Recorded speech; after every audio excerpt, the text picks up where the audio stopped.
para a galera mais estudiosa desse Brasil e deste mundo. Quem gosta de osso, levanta a mão. Quem não gosta também levanta, porque nós vamos ter que estudar mesmo assim. Galera, tecido ósseo. Eu amo, eu sou suspeita a falar porque eu amo a histologia no geral, mas o tecido ósseo, ele é um tecido assim que eu fico fascinada com a maneira como esse tecido ele se organiza e como a gente falou lá no tecido adiposo também.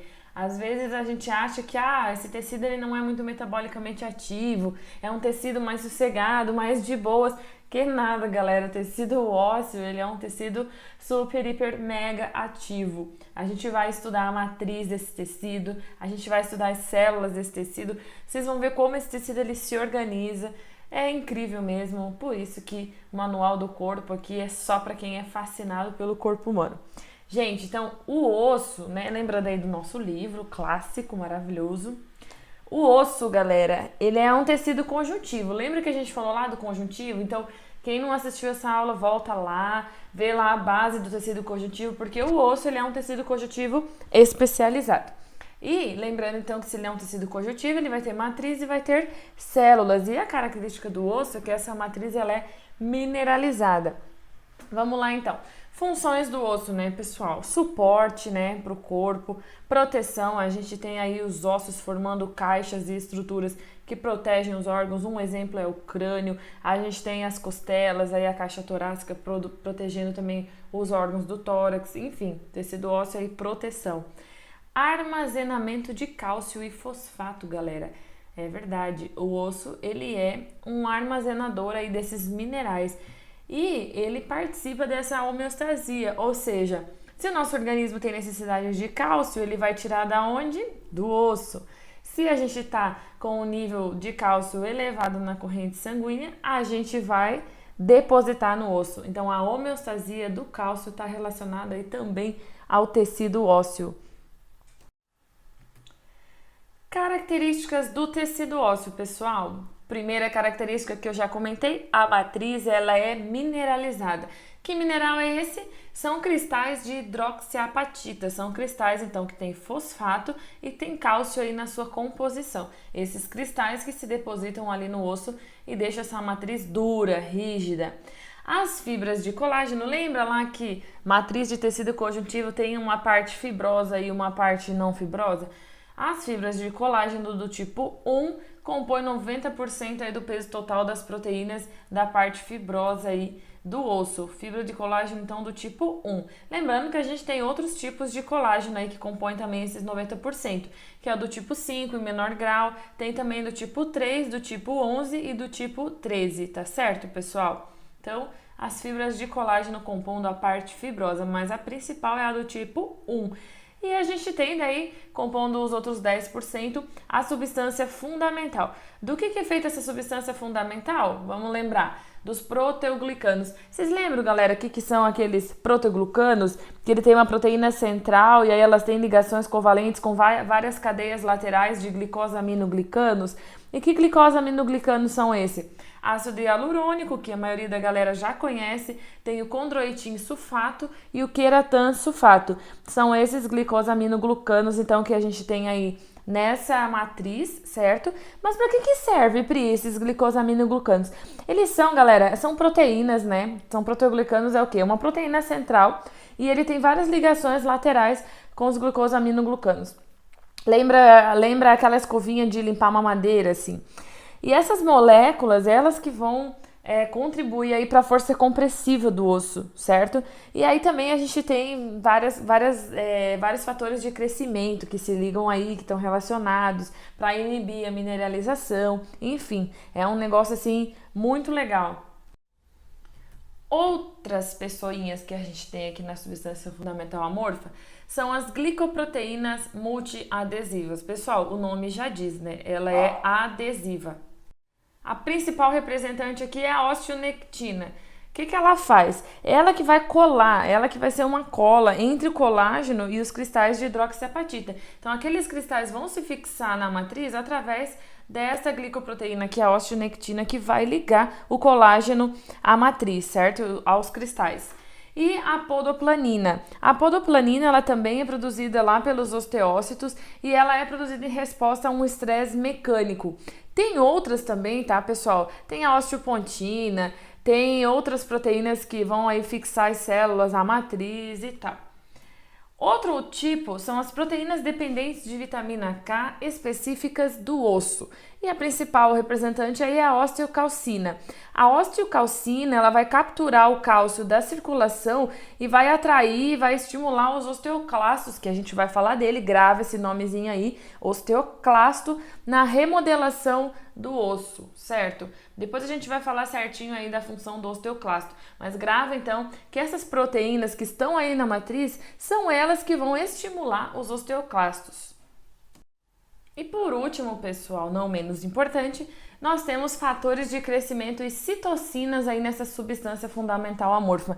Pri, dá um exemplo aí de fator de crescimento. Você já ouviu falar no fator de necrose tumoral alfa, nos fatores de crescimento semelhantes à insulina, no fator transformador do crescimento beta, enfim.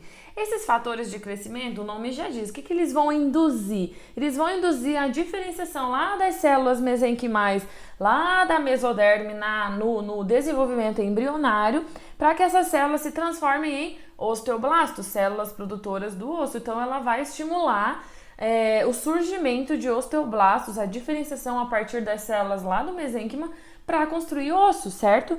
Exemplos de citocinas aí nós temos as interleucinas 1, interleucina 6, que são aí então essas células que vão estimular a produção do osso. Qual a importância disso, Pri? Hoje já se sabe que tem uma proteína dessa morfogênica do osso, a BMP7 humana, ela é também chamada de proteína osteogênica número 1. Essa proteína ela já está sendo usada clinicamente aí para induzir o crescimento ósseo, por exemplo, após uma cirurgia óssea ou uma pessoa que nasceu com um defeito ósseo, por exemplo, uma fratura na coluna que vai fazer a fusão ali, ou até enxertos. Então está sendo utilizada essa BMP7, que é um fator de crescimento para estimular o crescimento do osso após aí grandes traumas e cirurgias. Então, ortopedistas de plantão, fiquem ligados aqui nessa parte dos fatores de crescimento da substância fundamental amorfa. Agora nós vamos comentar, pessoal, sobre a estrutura da matriz. A matriz, então, ela vai ter ali as células, certo? Vai ter essa parte mineralizada e tal. Tem umas regiões dentro dessa matriz chamadas lacunas, aonde estão os osteócitos. Porque a gente vai ver que quando os osteoblastos lá, que estão sempre nas periferias, né? Na verdade, está sempre na superfície do osso, tanto na parte interna quanto externa. Então, os osteoblastos, eles começam a sintetizar a matriz. Quando eles ficam envolvidos pela matriz, eles passam a se chamar osteócitos. E os osteócitos, eles são células que têm umas prolongaçõezinhas que a gente vai ver na próxima imagem. E aí, o osteócito, como essa matriz é dura, galera, ela não é uma matriz igual lá, por exemplo, no tecido cartilaginoso, que ele consegue passar as coisas por difusão, certo? Aqui não vai ter como passar as coisas por difusão, vai ter que ter canais para essas coisas passar. Então, os prolongamentos do osteócito, quando eles são envolvidos por matriz, essa região onde está o prolongamento, formam canalículos. E esses canalículos já se sabe que eles têm junções gap, que é aquelas junções comunicantes que conseguem passar nutrientes de um lado para o outro. Então, vamos observar aqui. O osso, ele vai ter essas lamelas que a gente chama, tá? O que são? São lâminas concêntricas de osso aqui que vão se superpondo. A gente vai ver depois na próxima parte, quando a gente vai falar da estrutura geral dos ossos, mas só para vocês se localizarem. Então, a gente tem aqui um canal central e tem várias lamelas aqui concêntricas de tecido ósseo, certo? São várias circunferências aqui, uma dentro da outra. E esse pretinho aqui é o espaço aonde se localiza aí o osteócito. No caso dessa imagem aqui, isso aqui ficou só um espaço, tá? Esse preto aqui é devido à refração da luz. Mas aqui é onde os osteócitos eles ficam. E os prolongamentos, olha como os osteócitos eles têm prolongamentos, galera. Esses prolongamentos, ao serem envolvidos pela matriz, aonde tem o prolongamento fica esse canalzinho, que é chamado de canalículo. A gente vai ver depois que esse conjunto inteiro aqui é chamado de osteon, que é a unidade funcional e estrutural do osso. E o que é esse osteon? É esse canal central, que ele vai ter um nome, ele vai ser o canal haversiano ou canal de Havers. mais essas lamelas concêntricas. E vocês vão observar que no osso, nessa imagem aqui é um osso compacto, tem várias dessas osteões. O que são esses osteões? Lembra lá do néfron, por exemplo, no rim, que é a unidade estrutural e funcional do rim? Aqui a gente tem o osteon, certo? Então, aqui nessa imagem a gente vê aqui os osteócitos, que são as células que ficam aqui nessas lacunas, e esses aqui são os canalículos. É a partir desses canalículos que a gente vê agora aqui em hematoxilina e eosina, ó, esses espacinhos aqui branquinhos é onde estão os osteócitos. Aqui no centro é o canal de Havers, depois a gente vai falar sobre a função dele. E aqui observe, então, que aqui no centro está passando vasos sanguíneos. Então, os nutrientes vão passar de um osteócito para outro através desses canalículos. Observem, galera, que não é muito espesso. Cada osteon aqui, cada sistema de Havers, olhem como ele não é muito espesso. Justamente por isso, porque como não tem como fazer difusão nesse tecido, é mais limitado aqui a passagem dos nutrientes. Então, cada sistema de Havers vai ter o seu canal central e vai ter um grupo aqui de osteócitos que ele vai nutrir, certo? E essas estruturas pequenininhas aqui são os canalículos, que são prolongações aí dos osteócitos. A gente vai comentar agora, tá, da estrutura geral do osso, como que se organiza nessa questão aqui dos sistemas de Havers, os canais. Depois a gente vai comentar sobre cada tipo celular que a gente vê aqui no osso. Um deles a gente já comentou um pouquinho, que é o osteócito, que é a célula madura do osso, que ela vai manter a matriz. Mas a gente vai estudar que tanto nessas superfícies internas aqui dos canais de Havers, quanto nas superfícies externas do osso, a gente tem células produtoras de matriz, que são os osteoblastos. E depois vamos falar também dos outros tipos celulares, tá ok? Então fica ligado aí, que agora nós vamos falar da estrutura geral dos ossos. Só aproveitando aqui, pessoal, essa imagem aqui de hematoxilina e eosina para a gente comparar lá com a cartilagem, aqui eu diminuí um pouquinho o brilho, tá? E coloquei um pouquinho mais de contraste para que a gente pudesse visualizar bem os canalículos. Mas a matriz do osso, ela sempre aparece com esse tom eosinófilo, diferente lá da cartilagem, que a gente via uma matriz mais basófila, mais azul, certo? Então aqui a gente vê essa matriz bem eosinófila. O osso, quando ele é estudado em preparações histológicas, é removido esse conteúdo de cálcio, ele é descalcificado para que a matriz possa ficar, digamos assim, mais molinha, para que possa ser cortado, né? Porque não tem como cortar um tecido duro. Então, eles tiram, eles descalcificam a matriz para que ela possa ficar assim. E aí a gente sempre vê com esse tom bem eosinófilo. A matriz óssea ela vai pintar mais rosadinha. Então, galera, o osso, ele é um órgão do sistema esquelético, certo? Quando a gente fala osso, a gente está falando de um órgão.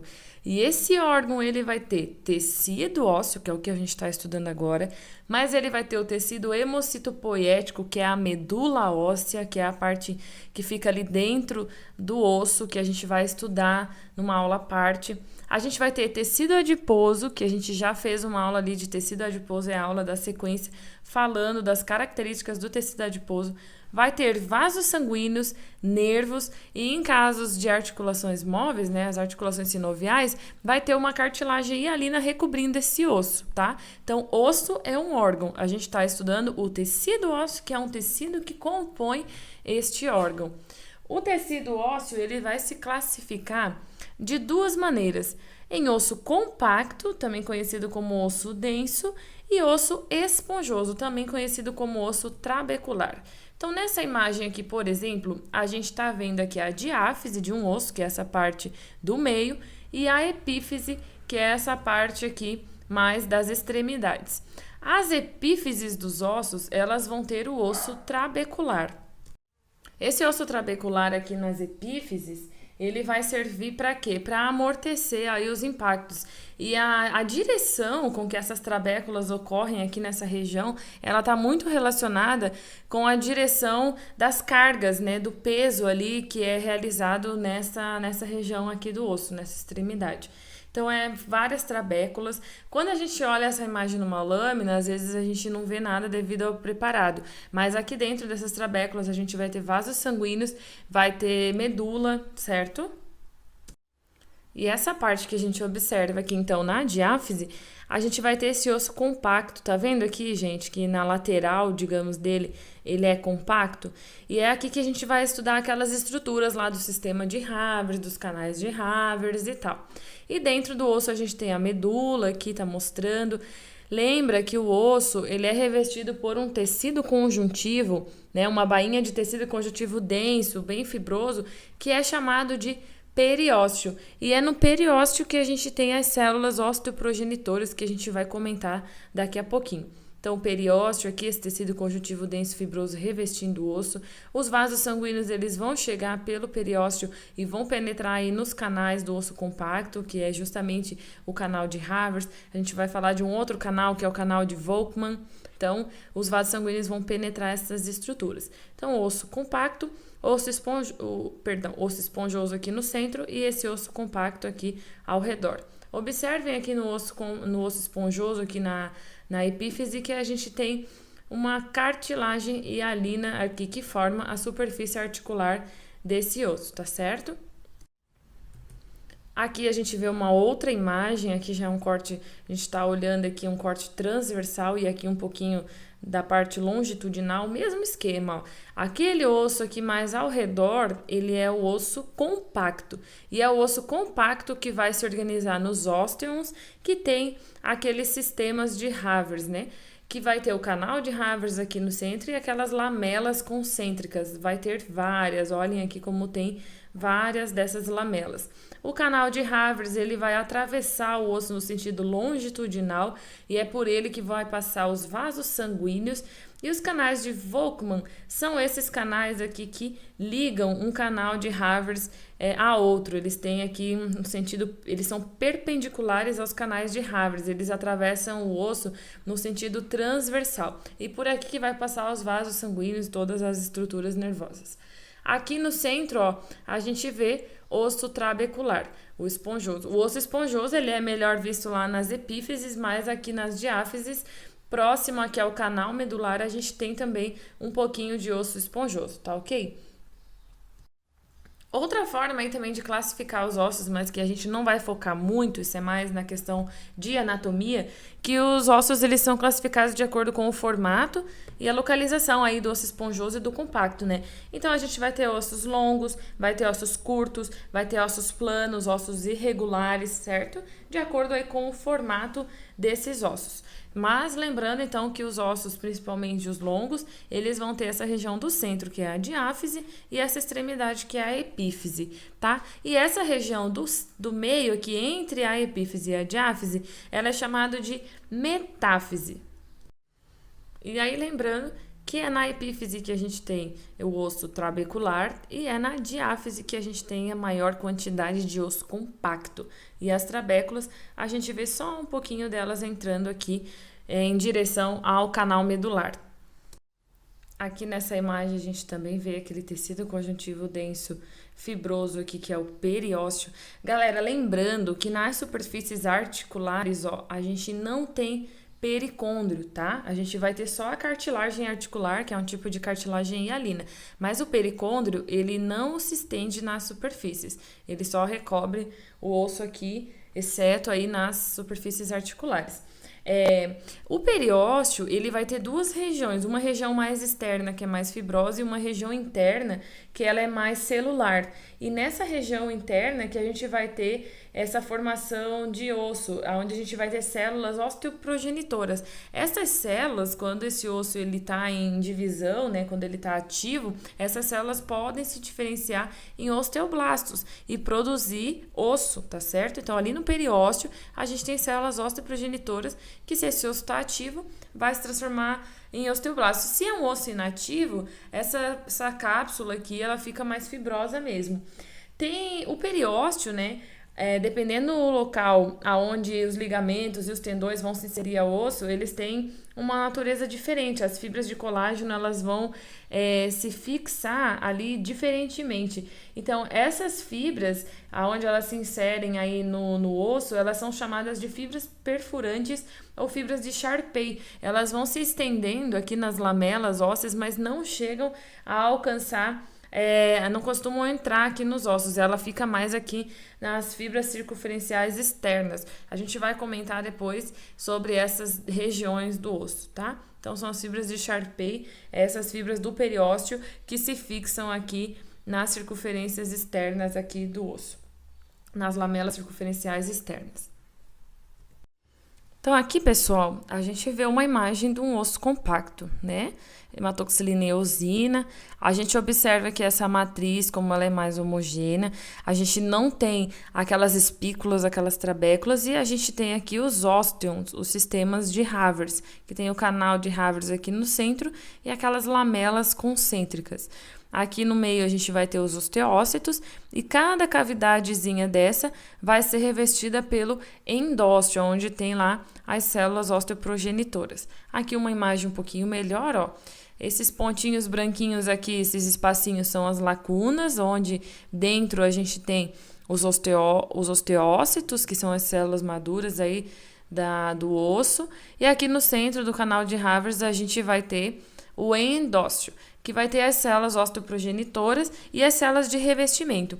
No microscópio, a gente não consegue definir elas exatamente, porque o núcleo delas é alongado, né, é achatado, o citoplasma é parecido. Então, no geral, a gente define essas células como células endostiais, certo? Mas essas células aqui vai ter células osteoprogenitoras que vão se diferenciar em osteoblastos e iniciar a síntese de matriz. Quando ela é toda rodeada por matriz, ela se transforma em osteócito, que é a célula madura, certo? Então, aqui o endósteo, essa matriz aqui de osso compacto. Essa imagem aqui mostra um osso trabecular, um osso esponjoso. Só para mostrar para vocês que essas trabéculas aqui que são formadas, ó, percebam que elas não vão se organizar em sistemas de Havers, certo?